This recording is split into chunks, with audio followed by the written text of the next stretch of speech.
Hey guys, so today I'm going to be showing you something a little bit different. Some people are asking me how I do thumbnails. They're very simple, but if you don't have the proper tutorial or someone to show you, it can be a little bit difficult to figure out. So all I did was pull up my Photoshop, and this is the first screen that I see. So I'm going to go into File, and I'm going to hit New. We want a blank file. We want a new project. So you can title your project if you want. For the sake of this purpose, I guess I will. So we're going to do concealer. Ooh, I don't even know how you spell concealer. We'll just do thumbnail. But this is important right here, the width and the height of your project. So for YouTube videos, you want 1280 pixels. Make sure it's in pixels for the width and 720 pixels in the height. Resolution I just have set at 300, doesn't really matter. So I'm going to hit OK. Now it's going to bring up a screen, and as you see, it brought up a blue screen, and that's because I have these two colors down here, which I usually did like an opacity type of thing for my thumbnails, but now I changed it. So if you have these set to white, you can set it to really any color that you want before you open a new blank file. I'll open another one, and now it's white. So I have a blue because that right here was set to blue. Now I have a white because now that one was set to white. Anyway, so you can custom make your own background how you want it. I'm not going to go into detail with this video, but what I usually do is I go to Open, and on my desktop I have a picture of pink bricks saved. Now you can go to Google and type in whatever you want and save an image to your desktop, and I'm just going to drag it here. I'm going a little bit fast, so let's backtrack a little bit. I'm sorry. So what I'm going to do is I'm going to double click on the file that I want to work on. So right now I'm just working on this white blank file, and I'm going to go down here and click and drag my image onto that file. Next I'm going to go over here and hit this little move tool, and that's going to put a perimeter box around it, and now I can just drag it to fill up the entire screen. Just whoop, like so. Okay, so now I have my thumbnail background that I usually use. Now I'm going to go to File, Open. Now you can choose a picture of yourself that you want to use as a thumbnail. You can just do text in the background. So I always make sure I take a picture with whatever video I film, and it's always saved under my Libraries, Documents, and Corel Video Studio Pro, which is the editing software I use. So I take my snapshots from my software. So it's just, these are all old snapshots. So this is my newest one that I want to use. So I'm going to double click it. Now as you see, there's a lot of blank space behind me that I really don't want showing in my thumbnail. So I'm just going to go over to this crop tool and just drag a box around what I want in the video. So now it's going to kind of blacken out the entire background and show you what it's going to crop out. So now you can kind of adjust this box if you want it a little bit bigger, if you want it a little smaller. You can adjust this box as you go, so you don't have to get the crop perfect right away. Maybe I'll drag this out. Oh, I'm turning it. Drag this out just a little bit. Once you have your desired picture as your thumbnail, right down here I'm going to hit this little green arrow. Now it's going to crop the photo, so it's just showing exactly what I want. Now make sure you go back to the Move tool after you're done cropping. I'm going to double click on my original image again with the pink brick background, and the same thing, I'm going to drag this right on top of that. Now as you see, there's that dotted line perimeter again. Now I can drag my image as far as I want, and I usually have like a little border showing, which is the purpose of that background. So it's not just completely the image, but it gives it a little bit more interest than it would if I didn't have that background there. Okay. Now usually this is my thumbnail. I don't usually add text or anything, but for the purpose of this video I will.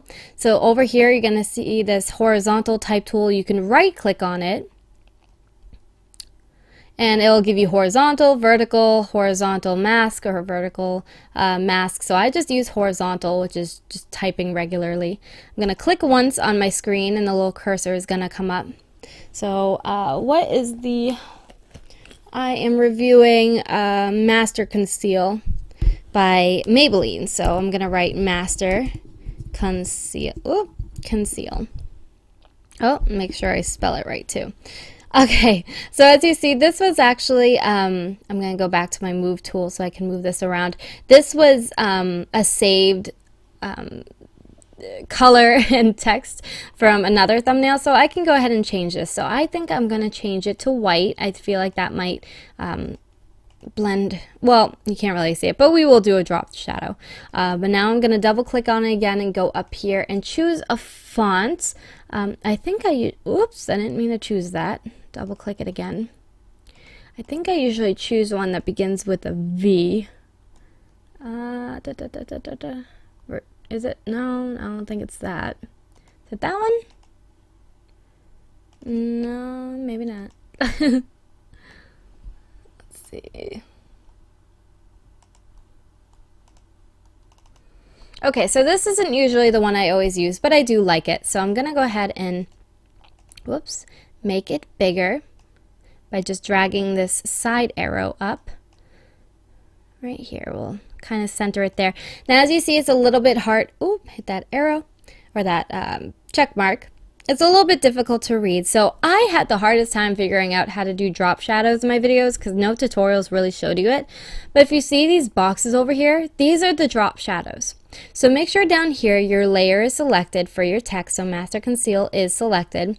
Now you can kind of play with these drop shadows. So just click the box and it should, yeah, if I double click it, you see how it kind of changes the drop shadow. So double click it. I kind of like that one. I might do that one. Can do that. So these are the drop shadows, and it took, oh, I kind of like that one. It took me forever to figure out how to do this. I didn't know what these boxes were for, and then one day I clicked it, and I was like, oh my gosh. So you can just kind of play around with them. I'm sure you can add more, but I think I liked, was it that one or that one? Which one do I like better? Let's see if I can make it a little bit wider. Let's see. You can always play around with fonts with the drop shadow as well. That's a little bit more legible, so I think I'm going to keep that. So now once I have my thumbnail ready, I'm going to right click on this background layer and I'm going to hit Flatten Image. Discard hidden layers, ignore that, you usually won't have that. Now you just have one big image instead of all these little layers. Now this is all one image that you can work off of. Now my thumbnail is saved. I'm going to go under File, Save As, just hit OK. Now I have a specific spot for my thumbnails. I just go under my desktop and I made a folder called Thumbnails. Whoops. So I'm going to double click on that and then I'm going to name this thumbnail. So I always write it like Conceal. I just give it a very vague title, but I know what it was, and I always write thumb after it. Now this is important as well. Make sure it's saved as a JPEG image. A lot of the times it'll try to save as a Photoshop, but YouTube won't accept that. So make sure it's a JPEG. And then I hit save, and then it's gonna give me this little JPEG options. I always just hit OK, and now my thumbnail is saved. So I hope you guys enjoyed this video. I hope it answered some questions that you might not have been able to find on other YouTube channels. I know there's a ton of thumbnail tutorials, but a lot of them I found that didn't answer my typical questions. So I hope this helped you. If it did, please leave a thumbs up. You can also subscribe if you want to. Check out this video that will be coming out sometime this week. And until my next video, I'll see you next time. Bye.